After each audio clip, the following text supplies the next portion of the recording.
Welcome to day one of the Sales Cycle Management Audio Reinforcement Program. I know that some salespeople tend to be more analytical than others. Some tend to be more outgoing and gregarious than others. Some tend to be more open and flexible than others. And it isn't necessarily better to be one rather than the other. But when you think of the most common positive characteristics of salespeople, what words come to mind?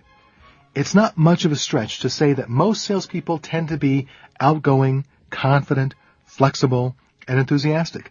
They're the classic people with an easy smile, firm handshake, and great conversation skills. They're also often humorous, spontaneous, and risk takers. They almost have to be. Selling by its very nature isn't a career for those who want a guaranteed living. It's for those who are willing to reach for the brass ring. Of course, these are generalizations, but for the most part, we can probably agree that this is a pretty good representation of the majority of salespeople. Now, in addition to these positive characteristics, many salespeople have characteristics that could be described as less than positive. Not speaking of anyone in particular, but salespeople in general.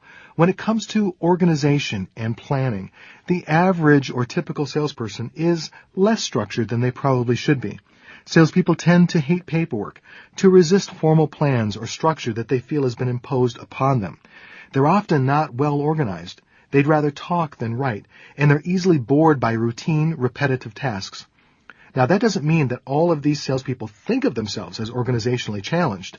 Some prefer to think of it as living in the moment. With the description I've just given in mind, what would you suppose is the kind of sales training most salespeople are naturally drawn to?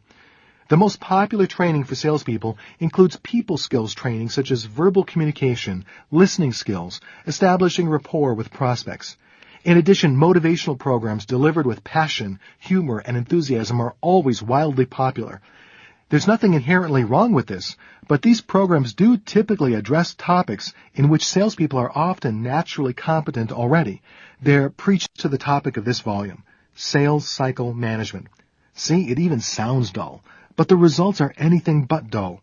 Some of the latest research on sales methodology shows that fewer than 12% of salespeople have a specific plan, including a predetermined advancement objective for each and every sales call they make, every phone call, every meeting,